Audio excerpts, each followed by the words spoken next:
కంటే బరువైనది గొప్పది తల్లి. ఆకాశం కన్నా ఉన్నతడు తండ్రి. ఒక్కసారి తల్లిదండ్రులకు నమస్కరించుచు గోవును దానం చేసినంత పుణ్యఫలం వస్తుంది.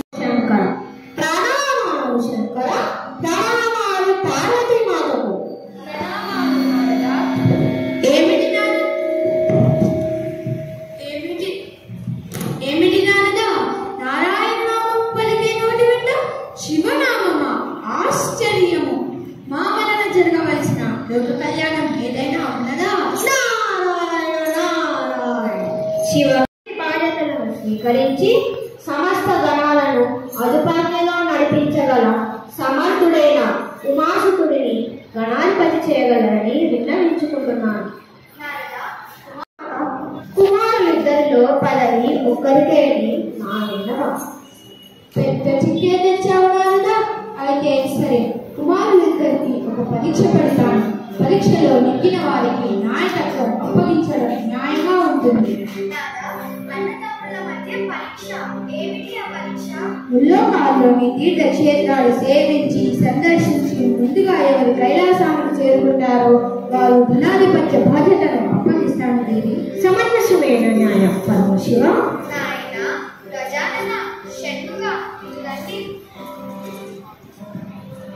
మళ్ళీ మర్చిపో.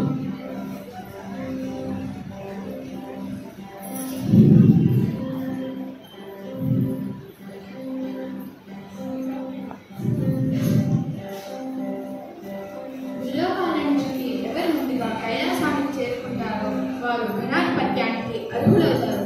ఇది మీ తండ్రి గారు మీకు పెడుతున్న పరీక్ష. మా ఆశిష్యులు మీకు కుమారులారా, ఇక బయలుదేరని లోక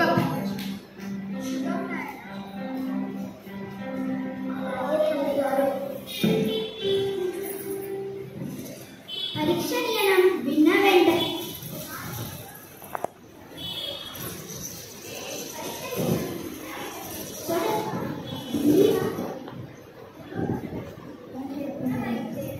ఎవరి వేగంగా ఎగరగలదు.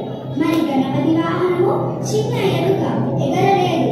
గజాననుడు ఎలా వెళ్తున్నాడో చూద్దామా మరి. తండ్రి దగ్గరికి నిదానంగా తాపికగా వస్తున్నాడు గజాననుడు. తండ్రి గారు, ఈ లోకంలో అందరికంటే ఉత్తములు ఎవరు? ఈ లోకంలో అందరికంటే ఉత్తములైన వారు తల్లిదండ్రులు కుమారా. అయితే తండ్రి గారు, మీరే నా లోకం, మీరే నా తీర్థమైన, మీరే నా క్షేత్రమైన. నేను మీ చుట్టూ ప్రదక్షిణాలు చేస్తాను. నన్ను ఆశీర్వదించండి. శుభనాయన. మాతా పార్వతీదేవి, పితా దేవో మహేశ్వర, మానవాహస్య రక్తస్య స్వదేశో గుణత్రయం. తండ్రి విద్యుతో సమానం. తండ్రి వ్యోమకేశుడు, ఆకాశంతో సమానం.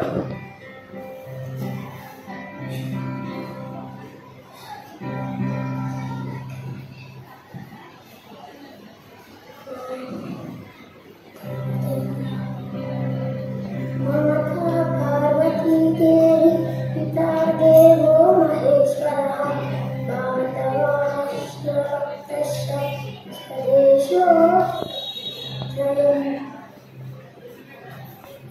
ఇలా ప్రదక్షిణలు చేస్తున్న గజాననుడు కుమారస్వామికి 3 లోకాలలో ఏ తీర్థానికి వెళ్ళినా, ఏ క్షేత్రాన్ని సందర్శించినా తనకంటే ముందు కనిపించడం లేదా వెళ్ళిపోవడం చూస్తున్నాడు. 3,50,00,000 నదులను క్షేత్రాలను దర్శించి తల్లిదండ్రులను చేరిన షణ్ముఖుడికి గజాననుడు చేతులు జోడించి నిలిచి ఉండడం కనిపించింది. తండ్రి గారు, నాకు అన్నగానే తెలియలేదు. నాకు అన్నయ్యే ఒకప్పుడు మయూర వాహనం ఇచ్చారు. తగిన వాహనం నా వద్ద ఉన్నదనే అహంకారంతో నా బుద్ధి పని చేయలేదు.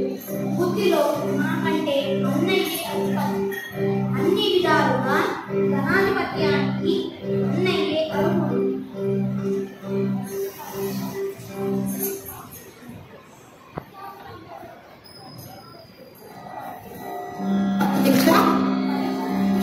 గజానుడి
చూశారా